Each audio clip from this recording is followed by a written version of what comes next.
Xbox hardware just had worst sales drop off in years. Overall, though, Xbox revenue is putting up huge numbers thanks to Microsoft's buyout of Activision Blizzard. Microsoft has released its latest earnings report, and included in the document is an update on how the Xbox division is doing. Overall, Xbox revenue is way up thanks to contributions from Activision Blizzard, but hardware sales are down massively. And that's not exclusive to Xbox either, as PlayStation recently missed sales targets and Switch sales are treading down. Microsoft said in its quarterly filing that Xbox hardware revenue decreased 31% due to lower volume of consoles sold. According to GI.biz, this past quarter was the worst ever since the Xbox Series X and Xbox Series S launched in November 2020 in terms of quarterly percent decline. Again, this downturn is not specific to Xbox. Circana, formerly known as NPD, reported recently that all three platforms, Xbox Series, X and S, PS5, and Switch, are experiencing year over year declines in the US. All three platforms were down at a minimum of 19% year over year based on the latest publicly available data. Well, when PS5 has 12 exclusive games, what do you expect? Microsoft, Sony, and Nintendo are now expected to be working on new hardware to help breathe new life into their hardware businesses. Maybe Sony should work on new software. Xbox has already flat out confirmed new hardware, while rumors continue to swirl about a potential PS5 Pro and Nintendo Switch 2. In better news for Xbox, total gaming revenue increased by 51% or $1.8 billion thanks to growth in the Xbox content and service business. Content and services revenue specifically jumped by 62%, with Activision Blizzard revenue driving 61 points of net impact overall. To put things into perspective, analyst Daniel Ahmad pointed out how if Activision Blizzard were excluded, Microsoft's gaming revenue would be down about 5% year over year. You can see why Microsoft sees M&A as essential for growth, Ahmad said. Microsoft acquired Activision Blizzard in 2023 for a price of $74.5 billion.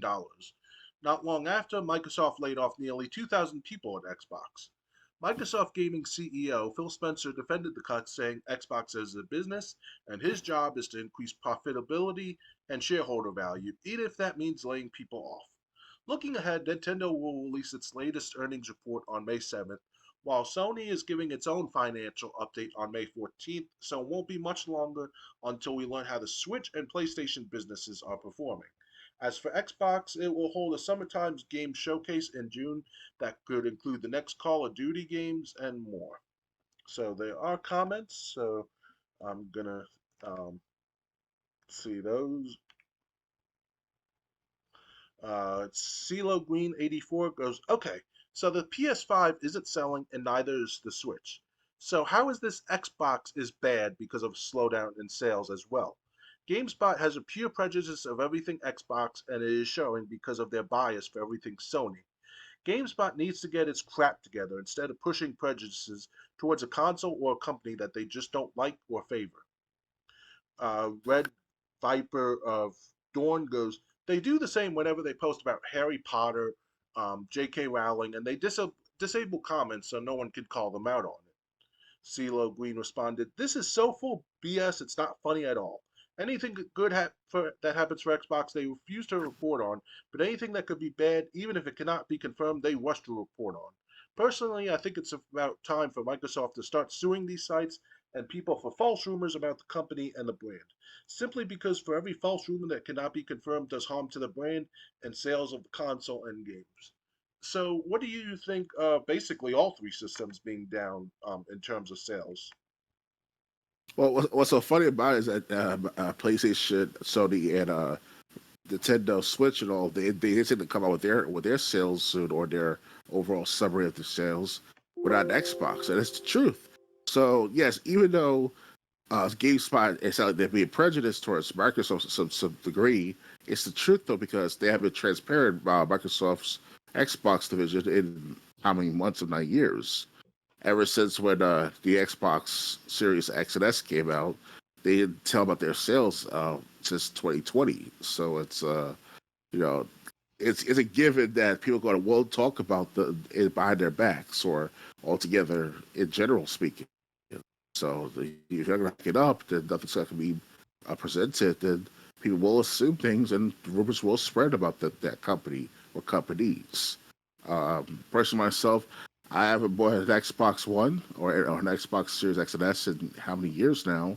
Since like 2021, 2022, I give or take. That was probably just for the Xbox Ones that were refurbished. So it's all about money available for the consumer, whether how young or how old, depends on what part of what time it is to that person.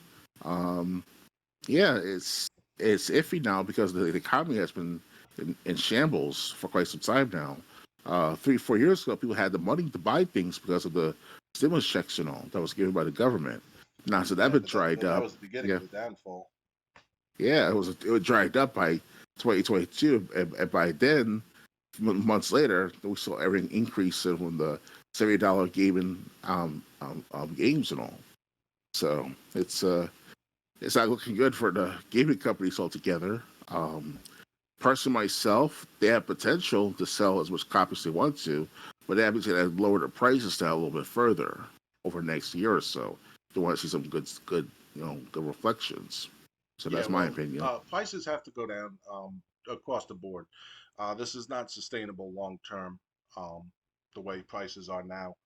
Um, but I have to say also, just about the consoles. I mean, every console has done wrong, um, which is why it's not really surprising to see that all consoles, or at least the three major ones, have fallen. I mean, you had Xbox saying they lost the console war. That really put uh, confidence in the people to spend money on Xbox products when Xbox said we lost the war. PlayStation 5, I already referenced it in the article, even though they didn't say in the article. There's 12 exclusive games on PS5 that you can't play on PS4. Maybe Mm. Spider-Man 2, maybe a couple others that you would actually care about. The rest can be played on PS4. So why would people spend the money to get a PS5 or a PS5 Pro? They should cancel the Pro and get games on the PS, you know, to make the PS5 actually worth the money that it's worth. Um, Instead of making it an expansion for the PS4, basically.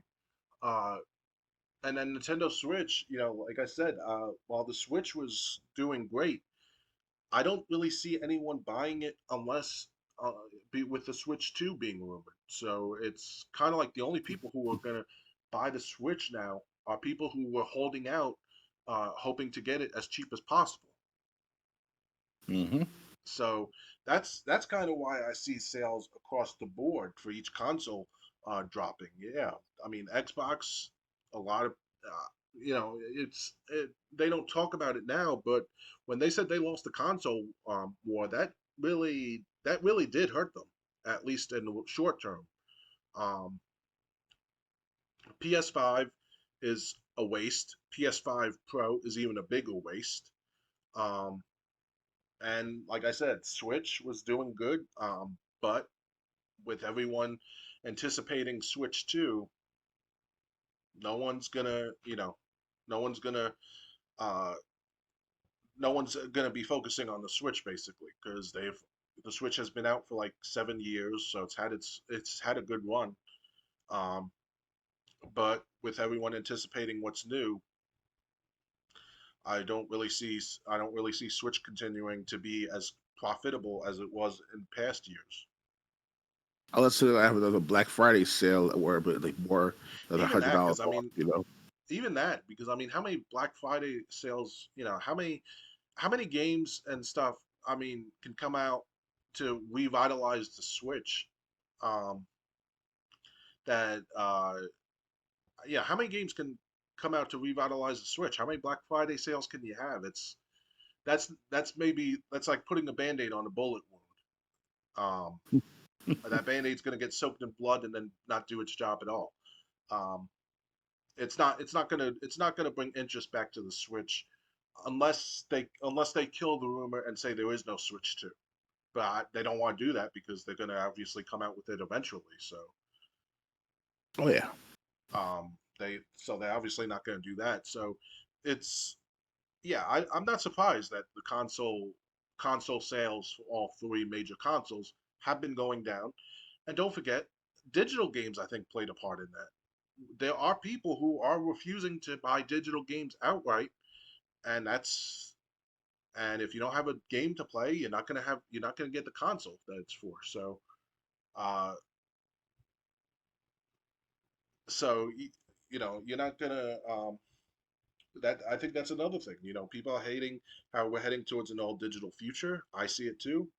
Dr. Games 101, I think, sees it. I think Stevie Wonder could see it.